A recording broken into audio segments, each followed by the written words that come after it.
Vamos lá, voltou aqui. Boa noite, rapaziada que nos assiste pelo programa Alô Comunidade. Mais um programa da TV Cobra Notícia, junto com o Papo Democrático. Estamos hoje aqui com o meu amigo João Ananias Moreira e o deputado estadual Maurici. Maurici, sua câmera está virada. Você precisa dar uma virada na câmera aí. A câmera virou, deu algum problema aí, senão você tá de lado aí. Vamos tentar fazer aqui diferente aqui para ver se mostra aqui. Espera aí um momento. Continua virando. Não sei se está se vendo na live. Você está virado. Aquela hora você estava certo. Mas vamos ver. Deu algum... Ele virou a câmera, Henrique? Seu celular não está deitado, não? Você não virou ele deitado? Está deitado como estava antes. Igual estava antes? Exato. Espera aí, vamos ver. Vamos lá. Maurício, vamos tentar aqui. Bom dia, boa noite, Rodrigo Mar. Boa noite, Valéria Cristina. Vamos ver, o Maurício está tentando ali se adequar ali à tecnologia. Agora sim. Aê, meu amigo. Boa. Só que agora você ficou... Aí, melhorou. Agora ele está na vertical. Na vertical. Eu confesso que eu demorei muito tempo para aprender o que é vertical e horizontal. Agora eu sei. Horizontal ou horizonte? Vertical. É que você, ainda bem que você é jovenzinho, porque as TVs de antigamente, para você acertar a imagem, você tem que mexer no vertical e no horizontal. Olha aí. Você ia conseguir ver TV, tá vendo? Mas vamos lá. Agora valendo, como diria um amigo meu que é do Nordeste, agora garriou. Vamos lá. Boa noite, rapaziada que nos assiste pela TV Cobra Notícia, programa Alô Comunidade.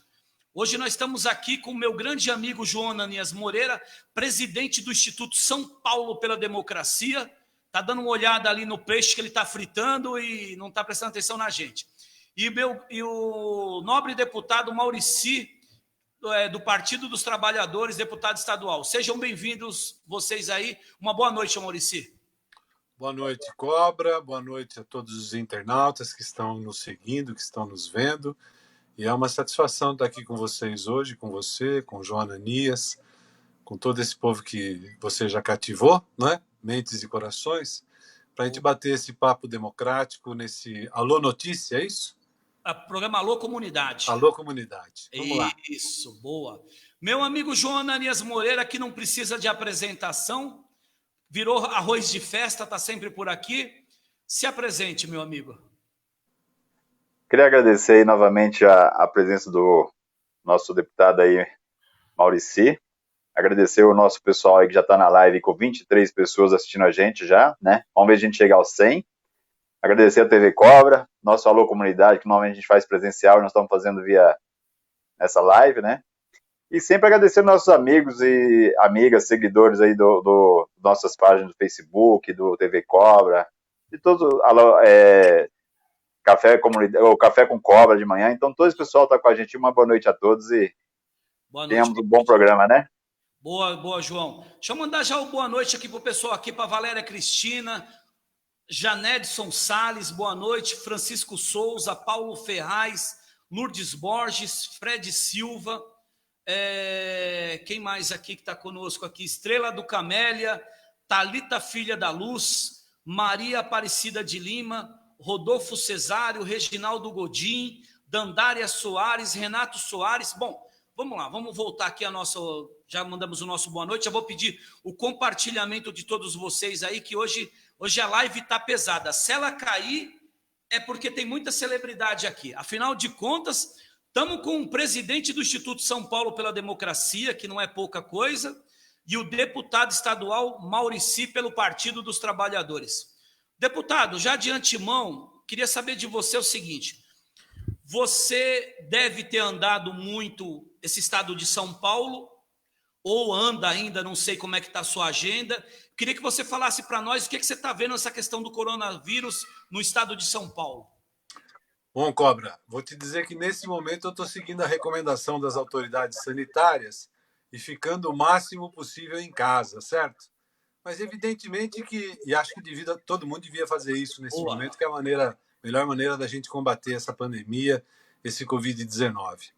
Agora, é evidente que eu andei muito estado e principalmente a região metropolitana.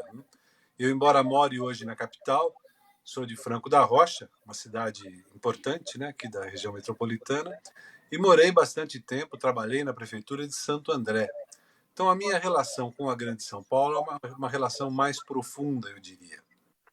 Boa. Eu estou vendo essa pandemia como a primeira, não é? A primeira pandemia global dessa natureza, dessa dimensão, e com tristeza percebo que talvez não seja a última, não é? Quer dizer, nós temos que nos preparar, a nossa vida sobre a Terra não será mais a mesma que era antes, depois desse episódio do Covid.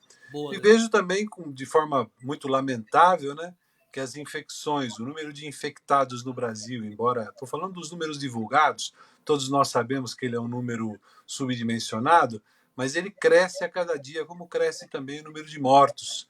E isso, é claro, nos torna muito tristes. Boa. Ô, deputado, então me diga uma coisa, quer dizer que realmente não é uma gripezinha? Eu acho que só um maluco, não é, diante de tudo que estava se vendo acontecer no mundo, para achar que era uma gripezinha. Agora, um maluco qualquer não teria um problema se ele não fosse o presidente da República. Então, quer dizer, achar que era uma gripezinha fez com que o país entrasse atrasado no combate à pandemia. Quando as coisas estavam acontecendo na Ásia e depois na Europa, nós já devíamos ter nos preocupado com isso. O país já devia ter se preparado melhor para isso. Evidente que não é só o que nós poderíamos ter feito nos últimos 2, 3 meses.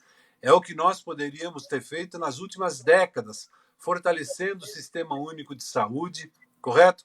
Criando uma possibilidade de formação de mais e mais médicos e não havendo essa possibilidade num curto prazo, não tendo denunciado o convênio com a OPAS, Organização Pan-Americana de Saúde, e os cubanos, né, que trouxe uma atenção muito melhor à saúde dos brasileiros, ainda no governo anterior da presidenta Dilma, e que esse governo, infelizmente, denunciou. Então, acho que nós devíamos ter nos preparado muito melhor. Como? Distribuindo mais riqueza, tornando as pessoas mais fortalecidas para enfrentar situações como essa e mesmo situações do dia a dia, não é, Cobra? Verdade. Daqui a pouco nós vamos falar um pouco do SUS, que eu acho que o senhor tem gabarito suficiente para nos falar alguma questão do SUS. Mas eu queria passar a palavra ao meu amigo presidente do Instituto São Paulo pela Democracia, João Ananias Moreira. João, com você a palavra. Ô, Mauro, se a gente falou um pouquinho agora do coronavírus, é um vírus que, na verdade, ele vem hoje, acho que foi um dos principais vírus dos últimos 50 anos, não sei se é isso mais ou menos, né? E o que você entendeu hoje? Como esse governo está hoje, o governo atual e o nosso ministro da Saúde? Ô, João, chegamos a 90 pessoas. Está faltando 10 para 100, hein? Parabéns. É que falta compartilhar aqui, Cobb. Estou tentando compartilhar. Mas deixa eu concluir aqui. O que você está achando, deputado, referente ao tratamento desse presidente com esse vírus? O tratamento dele com a população, o que você acha? Ele está sendo corretamente, incorreto ou imprudente? Então, eu quero reafirmar o que eu já comecei a dizer aqui. É um comportamento completamente maluco desse governo, que você tem um ministro da Saúde que vai lá e diz para as pessoas não saírem de casa. Ao mesmo tempo, o chefe dele, o presidente da República, o homem que teve 57% dos votos nas eleições passadas, tendo um comportamento completamente diverso desse, não é? Visitando o supermercado, cumprimentando as pessoas, limpando o nariz e dando a mão para as pessoas, né? Entrando nas padarias. Pois é, exatamente, Carlos. Então, isso aí é um desgoverno que dá sinais trocados, né? É como um motorista que liga a seta para a direita e entra para a esquerda. Então, é um desgoverno que não orienta a população. Você vê que enquanto todo mundo se esforça para convencer a população de que nós temos que ficar em casa, evitar o contato. E evitar o contato por quê? Porque é fundamental nesse momento que a gente minimize a velocidade de contágio do coronavírus com as pessoas. Quanto mais tempo demorar por um maior número de pessoas serem contagiados, menor o afluxo de pessoas aos hospitais, menor a necessidade de unidades de terapia intensiva, menor a necessidade de aparelhos de respiração. Portanto, a taxa de letalidade e de mortalidade das pessoas será menor. Eu acho que todo mundo já compreendeu isso, correto? Só falta o presidente da República compreender isso. Então, eu acho, um comportamento completamente errado, completamente errático, um comportamento que coloca em risco a vida de milhões e milhões de brasileiros. Esse homem é um perigo para a saúde pública. Boa. É isso mesmo, deputado. Eu acho que ninguém discorda dessas suas palavras mesmo. João, dentro do seu contexto, quer complementar a pergunta? Vai mais alguma coisa aqui? Diga, João. Maurício, o que você diria hoje para a população, hoje, os mais vulneráveis? Como que eles deviam se comportar hoje lá na periferia? Está difícil a periferia, eles estão não estão guardando a quarentena, estão dificuldade. O que você diria hoje para o pessoal, hoje, as comunidades hoje, os mais vulneráveis? Peraí, antes do Maurício responder, eu vou dizer o seguinte, é quarentena ou isolamento social, gente, que nós estamos vivendo? O que é mais fácil das pessoas entenderem, Cobra? Se as pessoas entenderem mais facilmente que precisam evitar o contato com as outras, ouvindo a palavra quarentena, então correta é quarentena. Se as pessoas entenderem que precisa evitar o contato direto com as outras pessoas, porque nós estamos todos com a saúde em risco, se para entenderem isso elas precisarem ouvir as palavras isolamento social, então é isolamento social. Boa. O que eu sei é o seguinte, Ananias, a situação na periferia é difícil com o coronavírus, mas já era difícil antes do coronavírus. Por que as pessoas nas comunidades têm dificuldade de fazer o isolamento social ou a quarentena? Porque elas não têm trabalho, porque elas não têm acesso à comida, elas não têm acesso às condições mínimas de vida, porque elas vivem apertadas em pequenos cômodos, em pequenas casas com um grande número de pessoas. Essa é a dificuldade cotidiana delas. Como dizer para essas pessoas que elas têm que ficar trancadas em casa e não sair à rua em busca do seu sustento? Então, essa é a dificuldade. O problema de fazer essas pessoas entenderem, e qualquer pessoa entender, hein? Porque os malucos que estão fazendo carreata aí contra o isolamento social não são as pessoas da periferia, João Cobra. É gente de classe média que está fazendo escândalo por aí, dizendo que é coisa de comunista, que estão querendo acabar com o Brasil, estão querendo derrubar o presidente Bolsonaro. Isso não é a periferia que está fazendo. Agora, como dizer para essas pessoas que elas têm que trocar a sobrevida física pela sobrevida física? Deixar de comer para poder não ficar infectado. É difícil a situação. Por isso que nós temos que repetir. Por isso é que nós temos que usar todos os mecanismos. Por isso que nós temos que usar todas as ferramentas. Por isso que nós temos que usar todas as palavras, quarentena, isolamento social. Por isso é que nós temos que fazer o esforço necessário para que as pessoas entendam que o contato tem que ser evitado. Agora, mais do que isso, nós temos que ser solidários também. Nós temos que fazer campanhas, nós temos que usar os recursos à nossa disposição para diminuir as agruras que as pessoas vêm passando nos dias de hoje, até que a curva de contágio se comece a apontar para baixo, correto? Até que se torne menos perigoso sair às ruas. Mas a situação, João Ananias, Carlos, é de verdade muito difícil. Cobra, deixa eu te falar. Eu estou vendo hoje aqui... Pente aqui, João. É uma questão sobre o SUS e aquela pergunta que nós estávamos falando nos bastidores. Não sei se já chegou para vocês aí. E eu sabia que essa pergunta ia ser pertinente, ia chegar, chegou realmente. Mas eu queria que dentro da ordem do que chegou aqui, João, faça a pergunta do SUS do nosso amigo Rodrigo Mar.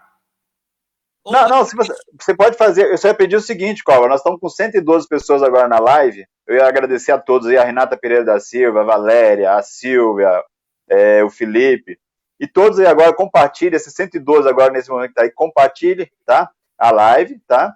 Faça seu comentário, comente, compartilhe, indique aos amigos, tá bom? Pra gente continuar com a live. E você pode fazer a pergunta que tá aí. Boa. Então vamos fazer a que está aqui. É o seguinte, deputado, eu acho que já deve ter chegado na tela para você aí, talvez você deve estar até vendo já. O Fred Silva fez aquela pergunta que nós conversávamos antes do programa entrar no ar. Uma indignação tremenda da população, o seguinte, é igual você colocou, explanou muito bem, parabéns a forma como você colocou, que todo mundo entende. O povo está passando necessidade, o povo está deixando de trabalhar, e os que estão trabalhando, os maus patrões, porque vamos dizer assim, estão se aproveitando da situação e estão pagando 30% do salário. Isso, uns estão pagando 30%, 40%, 50%, não estão pagando o salário integralmente. E o povo quer saber por que os parlamentares, seja da Câmara Federal, Senado, câmaras estaduais, por que até agora ninguém fez um projeto ou teve uma sensibilidade dos parlamentares também ter um pouco do seu salário reduzido e ajudar de alguma forma? Bem, Fred, eu acho sua pergunta bem oportuna. Primeiro, eu quero dizer o seguinte, eu tenho visto várias prefeituras, prefeitos, vereadores tomando essa iniciativa de reduzir os seus salários, pelo menos temporariamente, por conta de enfrentar a pandemia. Eu acho aqui que é uma boa medida. Por outro lado, também devo dizer o seguinte, eu não sei o quanto disso, Fred, é marketing, quanto disso é falar alguma coisa agradável aos ouvidos das pessoas e o quanto disso é de verdade querer enfrentar a pandemia, entendeu? Por que eu estou dizendo isso? Porque, bom, primeiro, é bom eu dizer assim, eu sou deputado eleito, mas eu não assumi o mandato na Assembleia Legislativa ainda, o que significa que eu não recebo o salário ao qual você se refere. Estou dizendo isso para não parecer oportunismo da minha parte ficar falando sobre essa questão, uma vez que ela não me diz respeito ainda, correto? Mas vamos ao assunto que você perguntou. Todo recurso que o Estado recebe, arrecada, e o que ele recebe do governo federal, e isso serve também para o governo federal e serve também para as prefeituras, ele compõe um orçamento. Esse orçamento é um orçamento anual e nele, com rubricas orçamentárias, está dizendo quanto e no que o Estado, a prefeitura ou a União vai gastar. Nesse orçamento anual do Estado, da União e da prefeitura, tem lá uma rubrica orçamentária que é destinada ao Legislativo, seja ele a Câmara Municipal, a Assembleia Legislativa ou a Câmara e o Senado Federal. Esse orçamento, esse dinheiro do orçamento serve para pagar o salário dos vereadores ou dos deputados ou dos senadores, os funcionários dos trabalhadores do Legislativo e todas as despesas do Legislativo. Então, respondendo a sua pergunta diretamente, eu não vejo nenhum problema, aliás, eu acho muito razoável que nesse momento de pandemia, e para falar a verdade, nem só nesse momento, todo o orçamento do Estado, da União e da Prefeitura deveria ser revisto. E mais recursos deveriam ser voltados para o bem-estar da população. Há muitas rubricas que podem ser diminuídas, inclusive essa que serve para remunerar o Legislativo. Espero ter respondido sua pergunta, Fred. Agora, resumindo, sou a favor, sim, mas não quero ser um demagogo. Não é só baixando o salário de deputado que você vai resolver esse problema. Tem muitos recursos que são jogados pela janela. Por exemplo, o que o governo federal paga de juros aos bancos todo ano. O que o governo agora, nesse momento, está querendo comprar de títulos podres dos bancos no mercado para poder atender uma demanda deles para oferecer crédito para a nação. O Clube de Lojistas de Belo Horizonte, por exemplo, tem uma demanda que eu acho muito mais razoável para que a economia ande, para que os empregos reapareçam. Qual é a demanda que o Clube de Lojistas de Belo Horizonte tem? Juros zero. Nesse momento de pandemia, para enfrentar a crise econômica que vem aí, nós já estamos dentro dela, já estávamos antes da pandemia e ela vai se aprofundar ainda, tenho certeza. Uma arma fundamental para isso é juros zero. É dinheiro para os pequenos comerciantes, para os pequenos empresários, para as empresas investirem, gerarem empregos, gerarem receita, juros zero. Por que os bancos, que são os grandes privilegiados na economia brasileira, desde sempre não podem dar a sua cota de sacrifício, se é que se pode dizer que isso seja sacrifício, num momento como esse? Perfeito. Pensa bem, Fred. Nós estamos falando de um país como o Brasil, que 5 famílias têm de bens e renda a mesma coisa que outras 100 milhões de pessoas têm. Essa concentração de renda, essa desigualdade, onde pouquíssimos têm muito, e muitíssimos têm nada, é que mata o país. É isso que nós temos que combater fundamentalmente. Ô Maurício, você falou aí agora dessa distribuição de renda, e tem a ver um pouquinho, eu queria que você falasse um pouquinho aí, explicasse ao pessoal o que é o Estado mínimo, né?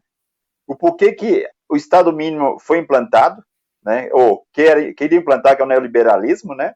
além da emenda 45, que foi o corte de investimento, na verdade, que colocou, né, o orçamento, estabilizou o orçamento para não passar de um orçamento de investimento durante 20 anos. Você poderia falar também, que aí já atinge um pouquinho o que você estava falando agora nesse momento, né? Deixa eu fazer aqui uma ressalva aqui. Vamos tentar trazer essa questão do Estado mínimo numa fala, num contexto que o povo entenda. Porque eu já ouvi bastante gente falando do tal Estado mínimo e quando eu saio na rua o cara quer me bater. O cara só conhece o salário mínimo. Então vamos tentar. Eu sei que o deputado aí é de conhecimento ímpar, o João não fica atrás aí, mas vamos tentar trazer de uma forma lúdica, que o povo entenda o que é o Estado mínimo. Vamos tentar, então. Tem gente que acha que o Estado, e aí nós temos que entender o Estado assim, ó, o Estado não, que a gente se refere não é o Estado de São Paulo, Boa. não é o Estado do Rio de Janeiro, da Bahia, da Paraíba, é o aparato estatal, o aparelho de Estado. O que é o aparelho de Estado? É tudo que é serviço público que tem. Então, saúde pública é do Estado, segurança pública é do Estado, educação é do Estado, a emissão de moeda é o Estado que faz, o legislativo, o executivo, a aplicação de justiça é o Estado que faz. Então, tudo isso é o Estado, correto? Essa história de Estado mínimo e Estado máximo, Cobra, e você falou bem, vamos falar de um jeito que o povo entenda, porque isso aí faz parte daquelas coisas que algumas pessoas inventam para falar e ninguém entender nada. Privatizar, privatizar, né? Quem defende o Estado mínimo, Ananias, são aquelas pessoas que acham o seguinte, ó, que tudo deve ser regulado pelo mercado. Traduzindo em miúdos, é o famoso quem pode mais, chora menos. Então, o Estado não deve estabelecer um salário mínimo, para mencionar o que você falou aí, Cobra. O salário mínimo deve ser o que o mercado arrumar. Ou seja, tem muita gente querendo trabalhar, tem pouco emprego, então o empresário que paga o salário que ele achar adequado. E o salário vai ser pequeno, porque tem muita gente querendo trabalhar. Ele vai chegar para o trabalhador e vai falar assim, ó, não quer? Vai embora que tem 10 aí na porta querendo. Perfeito. Então, quem defende o Estado mínimo acha que o Estado não tem que fixar salário mínimo. Entendeu? Acha, por exemplo, que o Estado não deve ser dono de uma empresa como a Petrobras. Por que o Estado tem que se meter a tirar petróleo lá do fundo do chão para fazer gasolina para vender para o povo? Deixa a iniciativa privada fazer isso. Só que quando o presidente Getúlio Vargas, lá há mais de 50 anos atrás, criou a Petrobras, ele criou por quê? Porque não tinha empresário no Brasil disposto a meter a mão no bolso, no próprio bolso, e tirar o dinheiro necessário para construir uma empresa que tire petróleo do chão, refine, primeiro procure o petróleo, depois ache, depois retire, depois refine, depois crie uma rede de distribuição e venda. Então, para a burguesia nacional, o que é a burguesia nacional? Aqueles caras que têm o dinheiro, o empresariado graúdo nacional, era mais fácil comprar gasolina do estrangeiro. O presidente Getúlio Vargas, na época, muito preocupado com a população e com o crescimento do Brasil, falou, epa, se a gente não tirar petróleo, não procurar petróleo, não tirar ele do chão, não refinar, não vender, nós vamos ficar eternamente dependentes dos estrangeiros, americano, holandês, alemão, francês, para comprar gasolina. Como que nós vamos ter indústria de automóveis no Brasil se a gente não tem gasolina? Então, quem defendia o Estado mínimo agora acha o seguinte, ó, tá bom, já criou a Petrobras, já tem aí, agora vende. Agora dá para a iniciativa privada. Eu vi uma entrevista esses dias, no programa ainda do falecido Paulo Henrique Amorim, onde ele dizia que o lucro das estatais brasileiras naquele ano, acho que foi 2015, o lucro que algumas das grandes empresas estatais tiveram dava exatamente o valor que o governo achava que valia para vender todas as nossas estatais. Então, Estado máximo não. Quem acha que o Estado tem que ter presença na economia para regular as relações entre o mercado e o trabalho são aqueles que defendem, como eu defendo, que o Estado tem que estar a serviço da sociedade e não a serviço de meia dúzia de poucos. Boa. Fui mais ou menos claro, Carlos? Os internautas podem perguntar mais para a gente. Ô, Maurício, e o Cobra, e tem um problema, tem um problema também do povo mais simples também, né, Maurício? Porque, na verdade, o pessoal pensa que o petróleo, vou dar um exemplo da Petrobras, que o petróleo é somente álcool e gasolina, né, e óleo e gás. E, na verdade, não é. Tudo que é de plástico é feito do petróleo, né? Todas essas coisas que fazem aí de plástico é feito do combustível, que a pessoa só acha que petróleo é só petróleo, né? Tá? É derivado do petróleo.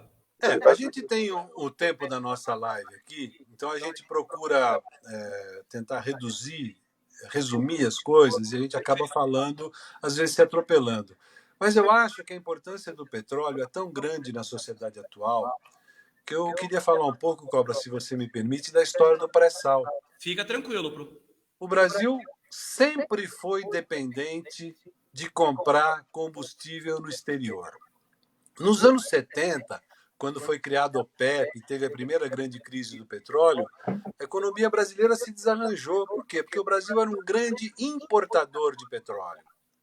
Foi o fato da gente não ser autossuficiente em petróleo que fez a gente criar o álcool anidro para alimentar automóveis, certo?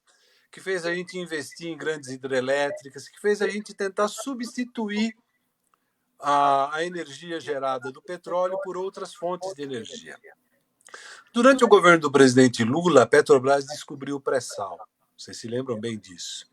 O que é o pré-sal? O pré-sal é uma fatia, grandes depósitos de petróleo que existem no fundo do mar. Então tem o mar, né? Tem a água toda. Quando chega lá no fundo, que tem o chão, bem mais lá para o fundo, muito mais lá para o fundo do mar. Não, para baixo das águas, Cobra. Isso é que a gente tem que notar. Muito lá no fundo tem um grande lençol de petróleo. Nunca ninguém tinha tirado o petróleo daquela profundidade. Nunca. Quem tirou pela primeira vez? Brasil. E a gente tem sempre que saber o seguinte: quando uma indústria é pioneira, quando alguém descobre coisas, ela vai ter que desenvolvendo ciência e transformando ciência em tecnologia para atingir o seu objetivo comercial. Então, uma viagem ao fundo do oceano, a camada pré-sal, é como se fosse uma viagem à Lua. Aquele pioneiro que faz vai tendo que descobrir coisas ao longo do tempo, e essas coisas que ele vai descobrindo, que é conhecimento, que é ciência e tecnologia, vão gerando patentes. E essas patentes, para serem usadas por outras pessoas no mundo, essas outras pessoas vão ter que pagar royalties para quem descobriu aquela patente. No caso da viagem ao espaço, a NASA ou os russos. No caso da viagem ao pré-sal, a Petrobras.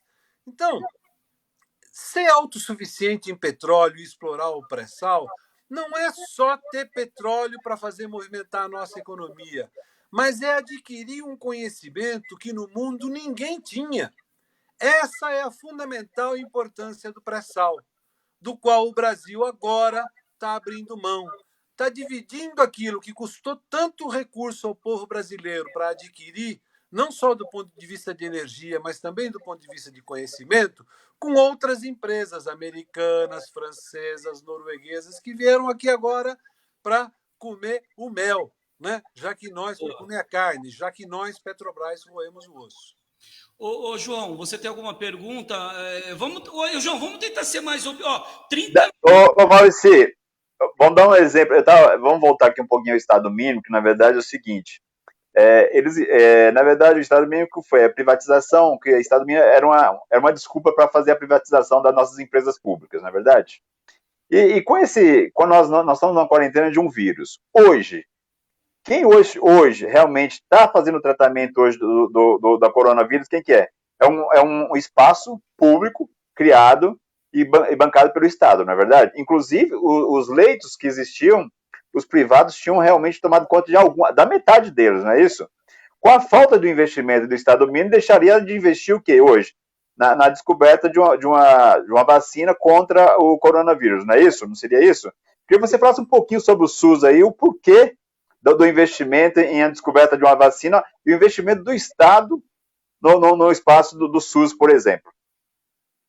Um abraço para o Salles aí, um abraço para o Arthur, apareceu aqui na minha frente.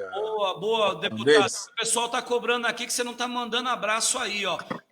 Então eu tenho que trocar, ou eu boto o óculos de perto para enxergar aqui o que eles estão falando, ou eu tiro o óculos de perto para poder falar com vocês dois. Então estou tentando conciliar as duas coisas. Quem defende o Estado mínimo, Ananias, acha que o Estado, por exemplo, não deve se meter na saúde. Que quem puder mais chora menos. Que quem trabalha e ganha muito tem que ter uma saúde de mais qualidade do que quem trabalha e ganha pouco ou de que quem está desempregado. Você quer ver como é que funciona isso? Vamos pegar os Estados Unidos. Como é que é lá? Lá não tem o SUS que nem tem aqui no Brasil, não. Lá não tem saúde pública. Lá, o Estado, a União, o governo norte-americano paga um plano de saúde para as pessoas que não têm renda nenhuma ou que têm baixíssima renda. A enorme classe média de lá tem os seus planos de saúde, mas os planos de saúde são diferentes. Tem aquele plano de saúde que dá direito à consulta, que é o que a maior parte das pessoas tem, e tem aqueles outros que dão direito a leito de hospital, que dão direito a UTI, tem vários. A população, lá em geral, o americano médio, ele aprende a não ir ao hospital. Por quê? Porque custa caro. Ele se vira sozinho, se automedica, vai na farmácia, ele se vira sozinho, tenta se virar sozinho. Então, lá impera essa lógica do Estado mínimo. Então, para quem acha que os Estados Unidos é o grande país, é um modelo de desenvolvimento, é um modelo de sociedade, e que, portanto, quer reproduzir aqui, como os nossos amigos aí, ou inimigos, né? 01, 02, 03 da família Bolsonaro, que querem replicar no Brasil esse modelo, para eles não devia existir SUS. Correto? Agora, Correto. você falou aí, hoje em dia, aliás, sempre aqui no Brasil, na hora que o bicho pega, João Ananias, mesmo a burguesia corre para o SUS. Porque quem paga medicamento de alto custo é o Estado brasileiro. Quem faz as grandes intervenções mais delicadas não é a iniciativa privada, é o Estado brasileiro. Maurício, é o SUS. Desculpa te interromper, mas você percebe o seguinte: os países europeus aí que é de primeiro mundo estão estatizando, né, os espaços, os privados lá para transformar o que é tratamento da população que está sofrendo lá na Europa, não é isso? Eu vi um exemplo mesmo que o primeiro-ministro da Inglaterra lá fez o tratamento no SUS, não é isso? O cara da Globo aí, o dono da Globo aí, foi lá e fez o tratamento no SUS, né? Não é isso? Como que a gente deixa de investir no Estado? Né? Não, eu acompanhei, que ele fez o tratamento no SUS. E a gente deixa de investir no SUS, que é realmente quem atende o quê? Acho que 90% da população não tem plano de saúde, né? Utiliza o SUS, não é isso? Pois é, o Sistema Único de Saúde nós temos que entender como um mecanismo de distribuição de renda, de bem-estar social. Por isso que eu sempre defendi que nós temos que investir no Sistema Único de Saúde. Ele é a saída para a sociedade brasileira do ponto de vista do atendimento médico, do ponto de vista da sanidade física. Não tem a menor dúvida disso. Alô? Oi, tô ouvindo, pode continuar. Ah, tá. Voltou. Tem algum problema aqui. Pode continuar, gente. Pode continuar, tá saindo, Maurício. Ah, tá. Então, eu não tenho a menor dúvida de que o SUS é a saída para a questão da saúde do povo brasileiro, da sociedade brasileira. Não tenho dúvida disso. E acho que essa pandemia agora está dando uma noção disso para a maioria da população. Mas acho que nós não devemos nos enganar. Porque não tenha dúvida que vai vir gente aí já dizendo que a saída para o Brasil para se recuperar dos estragos dessa pandemia é privatizar a empresa pública, é diminuir o tamanho do Estado para as empresas voltarem a crescer e darem empregos, para o Estado sair da economia, porque o mercado se autorregula. Eu não tenho dúvida que nós vamos ouvir essa cantilena de volta já. Boa. Ô João... Pode fazer aí, Copa. Pode fazer aí. Tá me ouvindo? Tô te ouvindo. O João tá sem áudio. João? Não, tô te ouvindo. Eu tô te ouvindo, Cobra. Não tem o seu áudio. Eu tô te ouvindo. Não tem. O do Maurici tá tranquilo, o seu eu não tenho. Não tenho o seu retorno. Não tá me ouvindo? Tenta sair e voltar de novo. Tenta sair e voltar de novo. tá bom? Tá bom, vou sair, vou Maurício, deixa voltar. eu te perguntar uma coisa. Você que está aí agora, está conosco junto, está com probleminha de áudio ali. Maurício, hoje nós acordamos, o povo está indignado. Por que que já foi aprovado os R$ 600, mas ninguém recebe? É um tal de estar vendo lá que está em consulta, está em análise e não analisa nada e ninguém recebe. O que que acontece? Você poderia nos dizer, nos dar falar para a gente? Então, isso é mais uma demonstração, Cobra, do descaso que esse governo federal tem pela população brasileira. Vamos lá? Começa que as primeiras medidas que eles anunciaram foram medidas de crédito para as empresas. Não foram medidas de renda mínima para as pessoas. Aliás, esses R$ 600 foi iniciativa do Legislativo, do Congresso Nacional. Se dependesse do Bolsonaro, cada um estava recebendo 200 conto aí. Correto? E a dificuldade em pagar, a morosidade em pagar é parte disso. Não venha me dizer que era problema de cadastro ou coisa parecida. Como é que se pagava o Bolsa Família durante tantos anos? Cadastro todos eles têm, né? Porque tem esse banco de dados lá, né, deputado? Tem o cadastro único, tem como você levantar essas informações da população brasileira num espaço de tempo muito curto, tem como você fazer o dinheiro chegar. Isso é mais um capítulo do descaso com os mais pobres. Verdade. Que é próprio de quem já falou várias vezes, correto? Não, quem vai morrer? Qual o problema de morrer aí alguns milhares? Quem é que fala isso não merece ser mandatário, não merece ter sido eleito. O Roberto Justus deixa isso muito bem claro, né? Ele disse que morrendo até 7.000 pessoas está na cota, está na média, não tem problema nenhum, não vai. Para ele, vai ser igual aquele povo que vai comemorar com um caixão, um monte de gente perdendo o rosto desconhecido, e os caras estavam lá na Paulista, igual você abriu a live falando, né? Comemorando com um caixão como se aquilo fosse brincadeira, alegria, né? É demais, né? É uma coisa assim. João Ananias, diga alguma coisa que você está ansioso para falar. Não. O Maurício respondeu bastante coisa. Eu já estou falando mais que o Homem da Cobra aqui, hein? Não, mas você tá bom. Ô, Maurício. Só não vale perguntar do estado mínimo, hein, João? Senão sai. Não.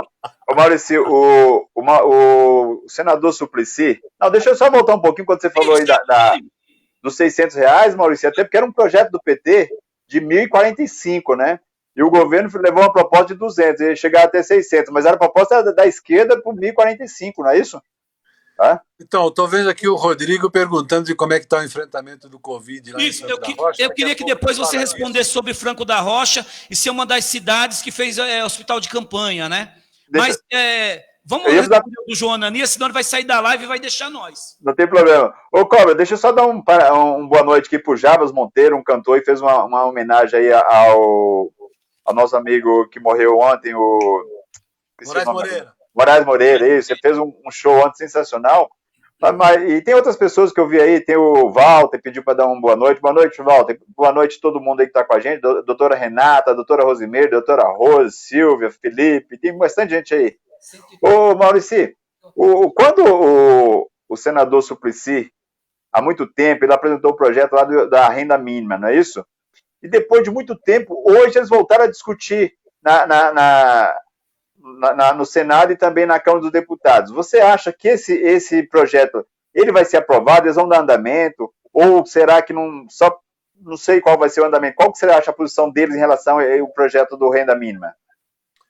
Então, eu acho que aí nós precisamos falar um pouquinho sobre essa história do renda mínima, porque eu acho, e estou de acordo com o senador Suplicy, que tem pregado isso há décadas, né, de que no futuro, e no futuro bem próximo, vai ser imprescindível que os estados adotem políticas de distribuição de renda através de programas como esse programa de renda mínima. Países como a Finlândia, por exemplo, há 2, 3 anos já vem fazendo isso. Estados como a Califórnia, dos Estados Unidos, também vem fazendo isso. Por quê?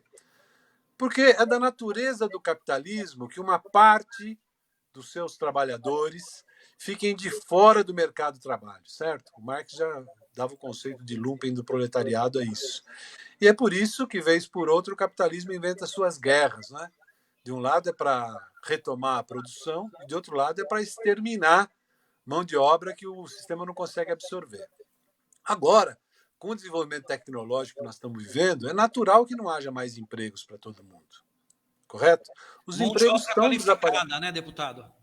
E mesmo essa mão de obra qualificada, quer dizer, de hoje para frente, cada vez mais as máquinas vão assumir muitos dos postos de trabalho que até hoje eram de seres humanos. Ou seja, o salário não vai ser uma maneira suficiente de remunerar as pessoas para que elas vivam. E aí o Estado vai ter que adotar políticas como essa política de renda mínima. De novo, nós voltamos, como queria o João Ananias, à história do Estado mínimo, Estado mínimo. O Estado vai ter que assumir um papel maior do que tem hoje, porque ele vai precisar garantir a sobrevida das pessoas. Como? Mantendo sistemas públicos de saúde.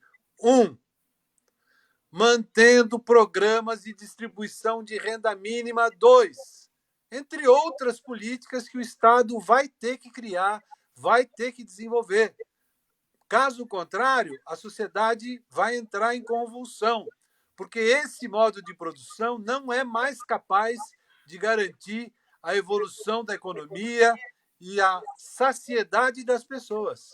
Boa. Ô João, deixa eu... Manda bala aí, manda bala, vai lá. Deixa eu mandar um abraço aqui. A live chegou a 130 pessoas, tanto que deu uma travada aqui para mim, vocês ficaram sem o retorno, depois deu um problema, voltou. Mas o João Francisco Ferreira Nascimento manda uma boa noite para o Maurici, para o João Ananias, e está dizendo que a live está de parabéns por temas tão atuais como são os de hoje. Aqui tem muitas perguntas, e há muito a nível de governo do Estado.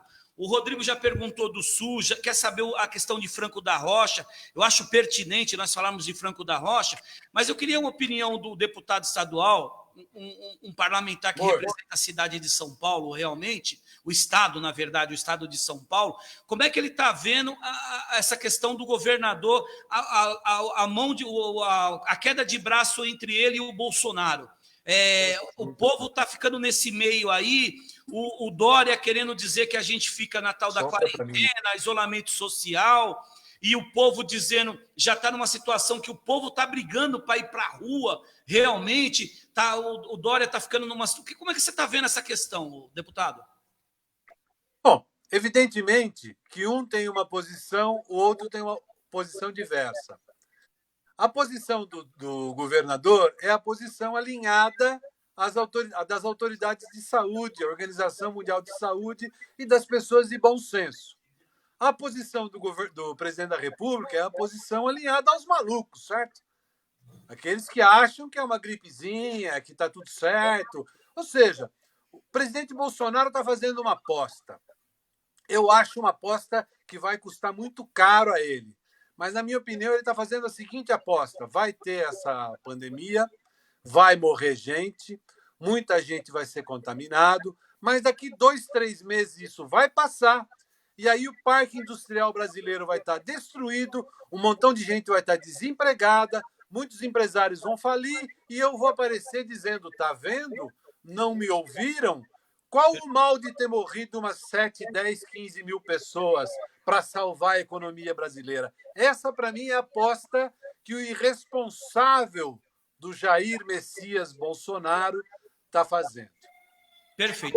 Então, nesse aspecto, só completando, eu não posso deixar de reconhecer que o governador está do lado dos civilizados. Agora, evidentemente que os dois estão fazendo disso também uma disputa política para ocupar o campo da centro-direita de olho na sucessão lá adiante.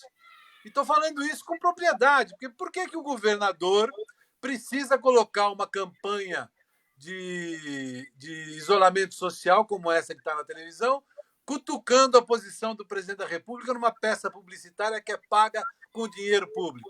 Para que isso, a não ser para se autopromover? Correto? Então, não tenho dúvida que tem oportunistas aproveitando da situação que nós estamos vivendo para fazer a sua autopromoção. Ô, Cobra, deixa eu fazer aqui. Eu quero dar uma boa noite aqui também para o Guga, do Sindicato dos Motoristas e Cobradores, tá? O moleque do Sindicato dos Cobradores, Chico Metralha, o João Francisco, tá? Uma boa noite, João Francisco. Tem bastante gente dando boa noite, depois a gente vai responder o boa noite, tá? E também, Cobra, eu queria novamente, que tem 127 pessoas agora na live, que eu tô vendo aqui se foi isso, não sei. Correto. Eu pedi lá para curtir lá a página do João Ananias, do TV Cobra, do Maurici aí, verificar pra gente continuar aí a live e também compartilhar, né, Cobra? Compartilha aí a live, gente. E comente também, que é importante. Mandar aí que depois todo mundo que mandar alguma pergunta ou fazer um questionamento, o Maurício irá responder, ou eu, ou o Cobra, se tiver, para quem for a resposta, a gente vai responder isso aí. A pergunta, a gente vai responder. Ô, Cobra, para a gente entrar já na história, referente ao que o município... É o estado mínimo. Não, o que o pessoal perguntou aí do que a Prefeitura de Franco da Rocha vem fazendo, deixa eu só fazer uma pergunta a ele, que aí a gente vai direto para os municípios, tá? Ô, Maurício, foi feita uma proposta aí, uma proposta não, os deputados da esquerda, do PT, PSOL e PCdoB, levaram um projeto de lei para ajuda aos municípios, né, e aos estados. E parece que ela está bem encaminhada. O que você acha dessa medida que levaram para ser aprovada para ajudar os municípios? O que você achou dessa... Inicialmente já foi aprovado, não é isso? No primeiro momento, não é isso? Ela é fundamental, não é, João Ananias? Ela é fundamental. Agora, assim como você está falando disso, também tem notícias aí de que o ministro Guedes está lá berrando na orelha do presidente Bolsonaro para vetar essa transferência de recursos. De novo, ele está priorizando a saída da pandemia e não o atravessar a pandemia. Ele está mais preocupado com a margem do que com as águas profundas que nós estamos atravessando. É lógico que precisa de recursos. Aliás, o principal problema de atravessar essa situação é a falta de aparelhamento das prefeituras para tratar com a pandemia. É a falta de recursos para se aparelhar. E a economia brasileira também, que está demorando demais para voltar ao seu parque produtivo para atender a necessidades de saúde desse momento. Quem é que está produzindo aparelhos de respiração aqui no Brasil? Eu vi aí umas semanas atrás, quando o presidente Trump se convenceu do problema sério que é a pandemia, não é? Porque antes ele falava que nem o nosso aqui, é uma gripezinha.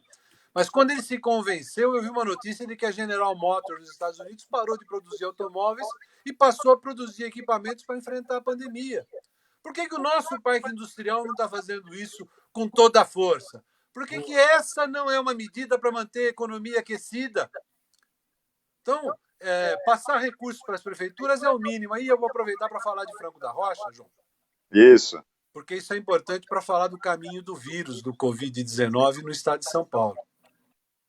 Franco da Rocha, eu vou falar de números de domingo, tá? Eu não tenho números de ontem e de hoje, mas Franco da Rocha, até domingo, era o 21º município na Grande São Paulo com o maior número de infectados.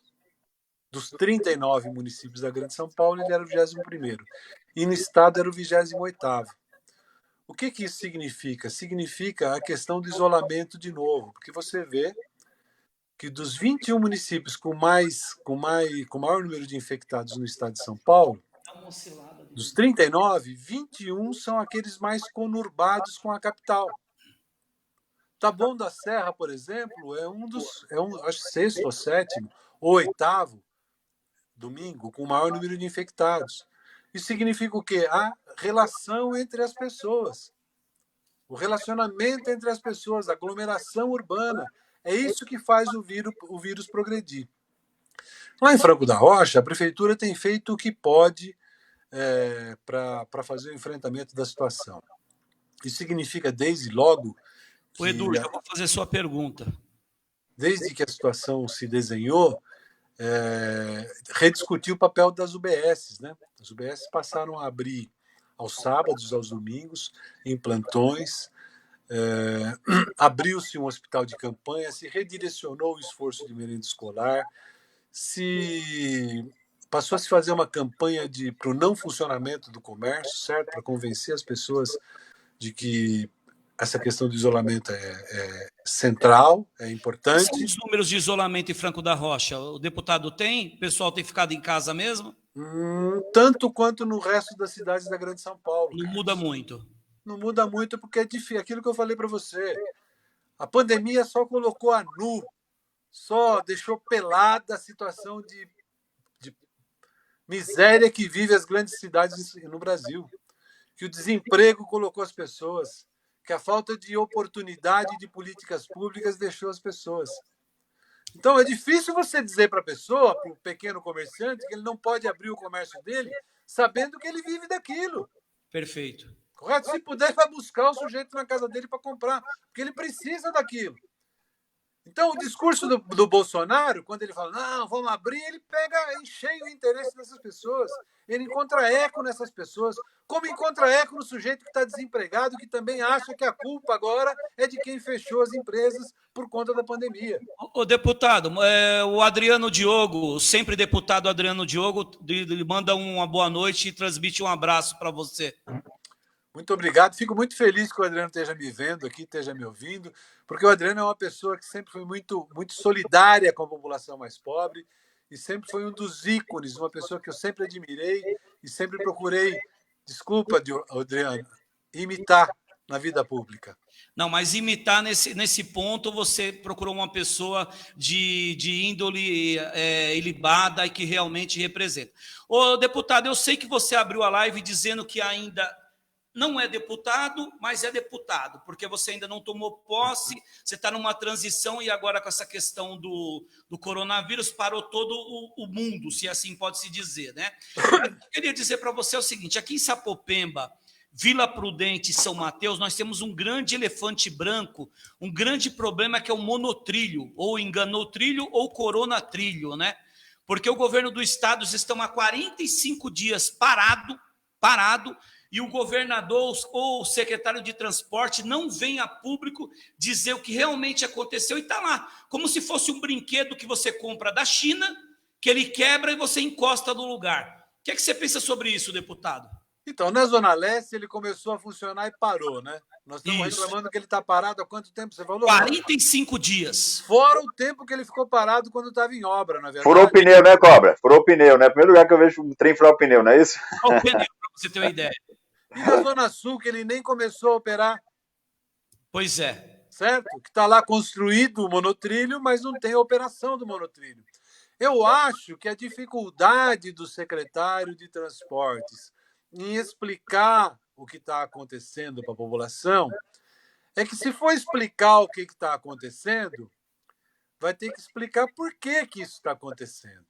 Vai ter que explicar por que se demorou tanto para fazer uma obra como essa e, de repente, não tem uma equação para fazê-la funcionar. Carlinhos, quando eu estiver lá na Assembleia Legislativa, não tenha dúvida, eu vou me somar à bancada de deputados estaduais do PT para incomodar, para questionar, para encher o saco do governador, não só para dar as explicações necessárias, mas para fazer o que deve funcionar e punir aqueles que fizeram com que o que deveria estar funcionando há anos, depois de inaugurado, continua sem funcionar. Eu tinha certeza que a sua resposta não seria diferente. Parabéns, deputado. Porque realmente eu cobrei, no meu programa, eu tenho um programa que vai ao ar todo dia às 10 horas, chama-se Café com Cobra, e muitas coisas estão acontecendo graças à nossa cobrança e da população que tem feito. Teve uma pressão, o deputado Paulo Fiorilo e o deputado, agora me fugiu o nome... José Américo e o Dr. Jorge, não foi? Isso, o Zé Américo e o Dr. Jorge tentaram entrar dentro do pátio do monotrilho, não deixaram. Eu não sei como um deputado não pode adentrar um local desse aí, não entendo isso, do governo do estado. Mas está aqui, 45 dias, eu acho que está nascendo até árvore dentro dele aí, já está servindo para a proliferação do mosquito da dengue, a Aedes aegypti, Zika, chikungunya, que é o que esses governos têm feito aí, a proliferação das doenças. Correto, deputado? É isso, Carlos. Cobra. Isso. Cobra mesmo, Carlos. Uma coisa que é impressionante. Eu tenho que falar ao vivo, como eu tenho um bolsonarista aqui de carteirinha, e eu respeito ele, é meu amigo, porque nós temos amigos bolsonaristas, viu, deputado? A gente tem. Sabe por quê? Porque nós somos democráticos, nós respeitamos a opinião deles. Mas nada que se responda para esse meu amigo tá bom. Nada tá bom. Eu não vou dar o nome dele, porque ele está louco para me dar, que eu fale o nome dele para dar ibope para ele. Continua sendo meu amigo, mas é duro, viu? Como é duro eles são terríveis de lidar, viu, ô deputado? Não tem jeito. Eles foram proliferar a doença lá no domingo de Páscoa, na Paulista, cara. Como é que pode? Aquilo se explica, deputado? Eu acho que, de alguma maneira, Carlos Cobra, isso tem a ver com o jeito com que a gente faz política, sabe? Que fica parecendo torcida de futebol.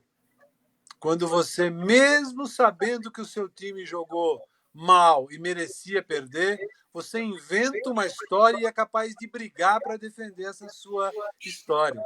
E geralmente isso é de corintiano, mas esse meu amigo é palmeirense, cara. Eu não entendo isso. Então, eu sou corintiano. Oh, meu Deus, nada é perfeito. E você é São Paulino? Eu sou palmeirense. Então, você vê, você tem amigos bolsonaristas, eu também tenho amigo palmeirense. Então, Perfeito, perfeito. Mas sabe por que isso acontece, deputado? É porque eu não tenho, eu às vezes sofro muito, e já estava até falando com um amigo aqui que me ajuda aqui.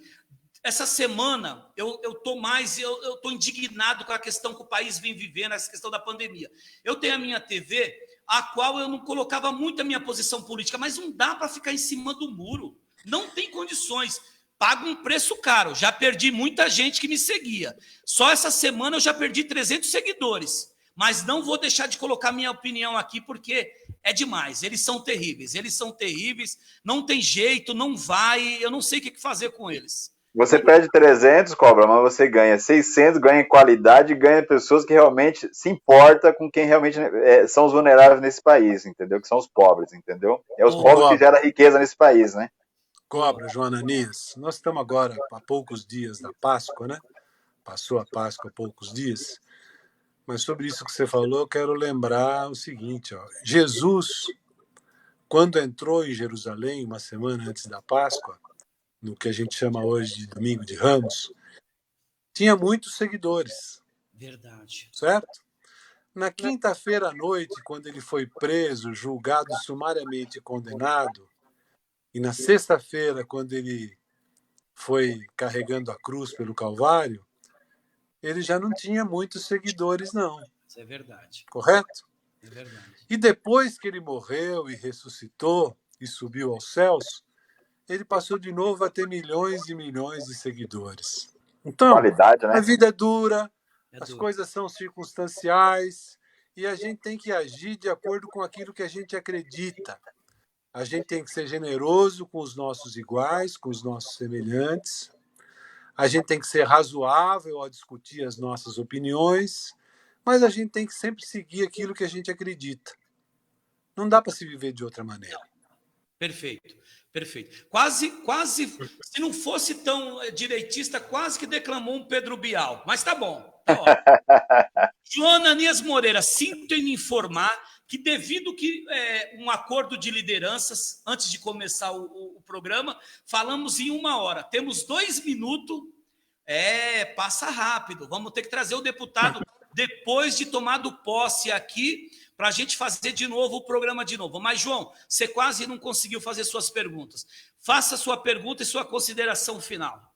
Primeiro, Cobra, eu quero agradecer que hoje agora nós estamos com 123 pessoas na live agora. Eu queria pedir que os 123 compartilhassem novamente a nossa live, curtisse a página do Maurici, curtisse a página da TV Cobra Notícias e curtisse a nossa página João Ananias Moreira, tá? E assim, eu queria também agradecer ao Maurici o grande bate-papo aqui. Você vê que a hora passou tão rápido que a gente não deu nem tempo de tocar em todos os assuntos, né, Cobra? E lógico, tem muitas perguntas dos nossos seguidores aí, que sempre tá com a gente na live aí, vai fazer bastante pergunta, então tem que responder, não é verdade? Mas assim, ô Cobra, eu já fiz minhas projeções finais, mas vou fazer a última pergunta para o Maurici, tá? Maurici, após essa pandemia, como vai ser a nossa sociedade? Ela vai ser mais justa, solidária, democrática? Como vai ser? Como você acha que a população vai após essa pandemia, depois de passar esse susto gigantesco quem sobrar? Como será ela mais? Ela vai ser diferente, João Ananias, mas eu não tenho ilusão. Ela vai continuar sendo desigual.